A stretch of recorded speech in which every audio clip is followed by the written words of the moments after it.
Ngayong umaga pag-uusapan po natin ang housing. Ayan. Alamin po natin, lalo na yung mga kababayan natin na naghahanap ng talagang mumurahin at socialized housing projects ng gobyerno. Pag-uusapan rin po natin yan.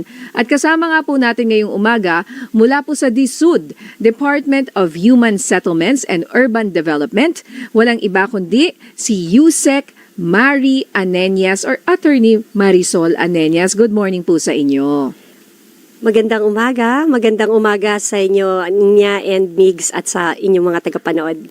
Opo, sa mga hindi po nakakaalam, very quickly lang, ano ba ang mandato ng DSUD? Okay, so ang DSUD po ang primary agency ng government na siyang namamahala sa pag-regulate ng pong ating housing, ang ating pong human settlements at urban development. Nandun ho sa pangalan ng departamento namin ang aming mandato. Oo, kasi dati walang DSUD eh. Opo, diba? HLURB, HLURB, HALSI, yes. So, Pinag-isa po pinagsama yan. na nila. Pinag-isa po. Opo. Ngayon, meron na kayong magandang balita para sa amin tungkol sa, pag pinag-usapan, real estate regulations. Marami pong mga bago pong nangyayari dahil din po ito sa mga pangyayari sa Middle East. So, at saka ang iba pa pong mga pangyayari. So, ang departamento po natin, we want to be responsive. So, tinitingnan po natin kung ano po yung mga pangangailangan ng sektor and we try to adjust. And so, ang ginawa po ng aming pong kalihim, aming pong Secretary Ping Aliling is to ask us to review, irepaso po ang ating mga existing policies kung ito po ba ay naaayon pa sa mga pangyayari po ngayon sa ating bansa. And so we thought of ano po ba ang mga mga kahirapan na nadudulot ngayon ng mga pangyayari sa ating mga buyers, sa ating pong mga developers at iyon po. So mag-adjust po kami sa aming mga policies. So may mga bago po kami mga policies ngayon na in-issue and this hopefully would address some of the concerns of our developers who are actually our partners in providing our housing supply. So Yusek, ano po yung mga timely and new and relevant na policies po ngayon na inyo pong ipinapatupad? Ang atin po siguro po ang mga siguro most significant would be our issuance on the temporary license to sell. Okay, so naisip po ni Secretary Aliling na magkaroon po tayo ng temporary license to sell kasi ang regular license to sell medyo mahirap po yung mga ibang requirements and so with a temporary license to sell nabibigyan po ang ating mga aplikanteng developer ng at least po a year which is the validity of the temporary license to sell para mag-comply doon sa mga requirements. And then you can also ask for an additional 6 months kapag po evaluate po namin, kung maaaprobahan po namin. And within that time, sana ho makakomply na po sila doon po sa mga requisitos. Ano po ba ang dahilan? Bakit sila ay kulang sa requirements at kailangan bigyan muna ng temporary license to sell? Mahirap po ba? Makakuha. Mahirap po. Kung maririnig nyo po ang mga hinaing din po ng sektor, ano ho, yun po mga marami po rin tayong requirements. Hindi lang po sa aming pong departamento, inihingi rin po ito sa mga LGUs, inihingi po sa iba pong mga NGAs natin, ating mga national government agencies. And we know naman ho how difficult it is yung mga processing time din sa gobyerno. So medyo nadidelay din po yan. And also, yung pong mga ibang nahihirapan din po yung iba nating developers to come up dun sa ibang mga requirements kasi it takes time for them also. Even with the land acquisition, yung mga ganun po. Marami kasing aspeto at maraming mga phases ang paggagawa ng pabahay. And so ito po, nare-recognize po natin. But aside po from that, may mga iba rin pong mga roadblocks na na-encounter sila, ibang mga challenges. At yun po, na-address din po natin ng even po yung sa delay ng pagpapagawa ng ating mga pabahay. So meron din po kaming policy na nilabas on additional time to develop. Minsan pag kulang, gaya ho ngayon, may bagyo. Gaya niyan, may earthquake. So, isa ho yan sa mga nagiging cause ng delay ng construction. So, naintindihan po namin yon and so, meron po tayong inisyo na policy on that. And regarding ho dun sa ating balance housing, para po dun sa hindi pa nakakaalam, ang atin pong mga private developer partners, by virtue of the balanced housing na laye na lumabas po, they are required to allot 15% of the area cost at saka po ng total land area ng kanila pong ginagawa na project to socialized housing. So with condominium units, it's 5%.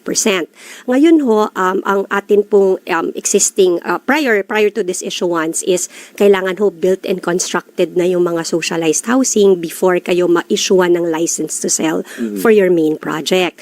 Now, naintindihan po namin yung mga developers, sabi nila, paano ba to? Nire-require nyo na built and constructed by the time na bulok na yung mga ibang bahay, hindi pa namin nabibenta. And so, ito pong bago naming issuance, hindi na po namin yung nire-require prior to issuance ng license to sell, nire-require na lang po namin kapag po nag-apply na po kayo ng certificate of completion. Opo, Ayun. use, So kasi ang sinasabi nyo po, dati kailangan gawin muna nila yung socialized housing na yon bago sila Mabigyan ng mag-pre-sell license or to sell, yes. Oo, Ng kasi socialized, yes. Yung main project nila, ipi-pre-sell. by far nila ma-pre-sell, Oo. kailangan built and constructed na yung socialized Oo. housing. Eh kung hindi malaking kumpanya or 'di ba yung mga iba, 'di ba? Yes. Kawawa naman po ano. Opo. So pero nasaan yung mga socialized housing na ito?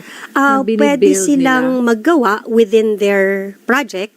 So, kunyari, Okay. may area na kita nyo, soon to rise, may mga ganyan. Oo. So, nandoon din minsan within, yung iba naman nasa ibang areas. Lugar. Oo, nagtatayo sila sa ibang areas. So, kunyari po yung mga condo, for example, yung mga Rockwell or yung mga SM, di ba?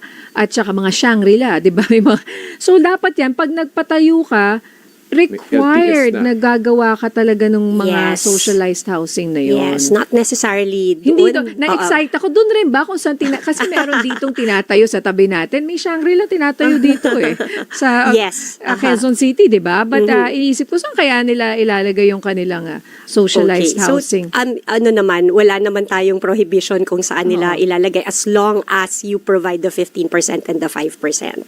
At Okay. ito pong temporary license to sell. Kasi po, para step back din po tayo para mas maintindihan po ng mga tagapakinig and tagapanood yung how crucial this document is. Kasi syempre, hindi ka pwede magbenta pag wala kang license to sell. And at the same time, hindi ka rin pwede makasecure ang dokumento if you're a buyer kung walang license to sell. Yes. So, opo. that's our protection also para sa ating mga buyers. So, kapag wala silang license to sell, minsan may mga nagbebenta na wala pa naman pala silang license to sell or nag-advertise. You cannot Yes. even advertise kung wala And that kang is license. against the law. Yes. Yes, Yusek. Opo, go ahead po. Opo. So that is a violation already. And as the primary regulatory agency, mababantayan namin, tama ba yung mga sinishare nyo na information sa public? Kasi bibili sila based on your representation. So we have to, kami ang nag-check, tama ba? Ito ba yung sinabit nyo sa amin ng mga dokumento na ito nga ang talagang ibibigay nyo sa publiko? At kung natapos na, nagbayad na yung mga buyers, di ba? I-expect nila, ito na ang makukuha namin, and then makikita nila, hindi ito yung pinangako nyo, hindi ito yung nasa kontrata namin. Yes. And that's what we would look out for. Yes, opo. And So, design po ito para sa mga private developers din. Ito pong temporary license to sell. Kasi Yes. meron po mga, hindi naman lahat ng developers malalaki. Meron din po mga nagsisimula or mga nasa gitna na at least may ibsan po yung kanilang, kumbaga, roadblock na yon for that Yes. actual LTS. Yes. Opo, opo. Paano kung kunyari nagbebenta ka lang ng, mga townhouses na maliliit sa isang hindi ganun kamahal na lugar, kailangan mo pa rin yan. Yes. Yung mga ganyan. Okay. As long as you are selling to the public, you are required to apply for a certificate of registration and a license to sell with the Department of Human Settlements and Urban Development. Eh, Yusek, maiba naman ako, syempre, pagdating sa license to sell, kung hindi, kumbaga parang sa menu, magbenta ka ng kawari lomi. Yung lomi mo, hindi yun yung actual na... Hindi special. May kulang, special. Oo. Kulang. Walang chicharon. Walang chicharon, walang wonton. okay. Kung paano kung hindi yun ang ibigay mo sa publiko, ano po ang pataw nun para sa developer? Yun exactly ang binabantayan namin. Kung ang nire-represent nyo sa public are the very same items that you are selling and you are delivering. So, chinecheck po namin yan from the application to delivering. So, pag po ganon, meron po tayong mga mechanisms in place that would give you a notice of violation sa mga developers pong yun. And then, of course, magpo-proceed po yun dun sa iba po pa naming mga sanctions until pwede pong makasuhan. That's why po we have as part of our arm the Human Settlements Adjudication Commission also. Ano pa po, Yusek, bago po tayo mag-wrap up, ano pa po yung mga relevant po na mga policies na kailangan po malaman ng publiko?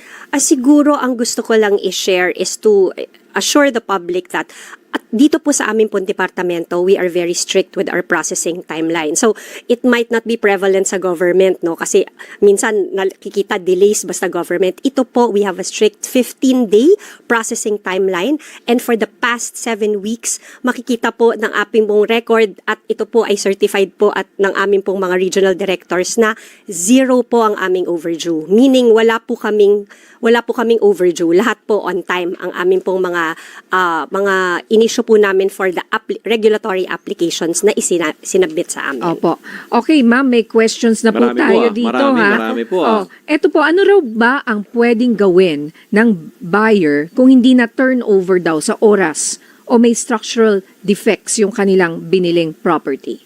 Unang-una po, ang kailangan nyo pong gawin is inform us about it through our emails. Actually, sabi ko po, i-provide po sa inyo ang aming po mga emails para po mabigyan po namin ng tracking number. Kasi isa po sa ginawa ng DSUD is we made sure po na in place na rin po ang aming pong digitalization so that na ma-monitor po namin from end to end yung pong inyong mga complaints. So pag pinasok nyo po sa system namin, mabibigyan po namin na reference number, machi-check po namin, tama po ba? Kasi minsan, baka hindi rin tama yung facts. So we need to know the facts. So importante po, hindi lang po yung basta reklamo, inform nyo po kami para machi-check po namin yung records ng development na yon. Kasi kung totoo nga po na hindi pa po sila nakapag-turnover, hindi pa po sila nakapag-deliver, magbibigay po kami ng notice doon po sa developer na yun para po mag-report sa amin bakit ganito ang nangyari. No, and at the same time, Yusek, marami mga ganyang cases na sabihin natin, RFO na. Ito na, parang yung buong life savings sila, binuho sila doon sa property, lilipat Yes. na lang, tapos hindi pala yun.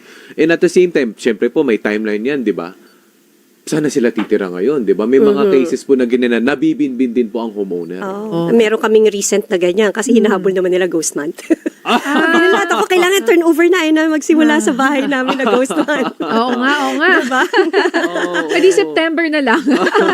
After ng ghost month, na-delay, i-delay mo na lang. Ano? Kailangan Pero talaga teka lang, meron may pang mga mga kinasal kanina, no? Wag daw ikasal sa... August 13 pa na.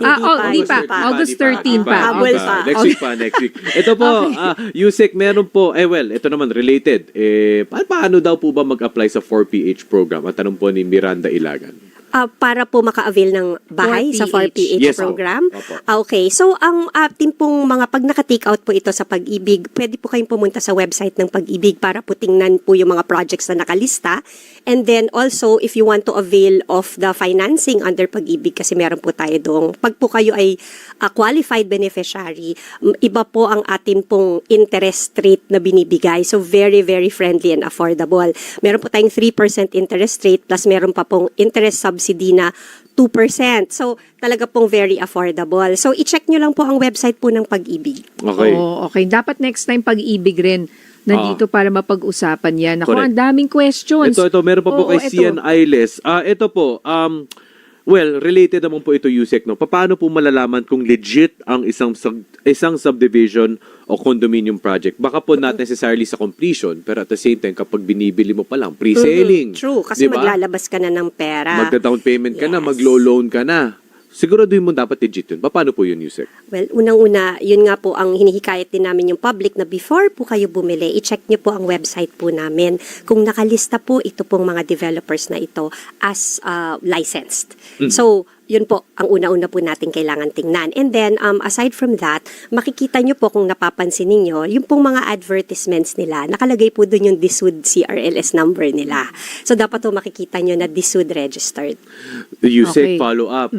Baka may mga red flags dyan sa mga Oo, nagbebenta. paano mo Ano po yung mga red malalaman? Tama. flags? Okay. So, ang meron, hindi naman po lahat perfect. So, Yes, oo. minsan may mga violations sila o may mga nagreklamo and ang consequence nun is, of course, we call them out for their violations. We send them notices of violations or ang tinatawag po naming UAYAS or Order of Imposition of Administrative Sanction. Yun po ay nakalista rin po sa amin. Makikita nyo rin po kung sino po itong may mga violations. So it's also public record? Opo. Nasa website ng Website DSUD. po ng DSUD. So, pwede mong malaman. Oo nga, kasi alam mo, dati may na-scam dyan, ha? Oo, tama. May isang subdivision sa isang, dito lang, kunyari, naalala ko, either somewhere in Cavite or Laguna. Tapos, ano sila, hindi nag-deliver. Tapos nagbayad mga OFWs na yung hard-earned money nila, pagdating nila, ay Kasi wala. ngayon, madali na Kasi kasing wala sila mameke. Madali Uy, naman may AI. di ba? May AI, Oo, pepresentahan uy. mo ng blueprint, ng sample, ng perspective, tas yung pala. Oo, gusto ngayon nila kasuhan yung developer na yun that never produced anything. And it's so hard for them to check kasi OFWs nagtinarget, Oo, remote. OFWs. Oo. Oo.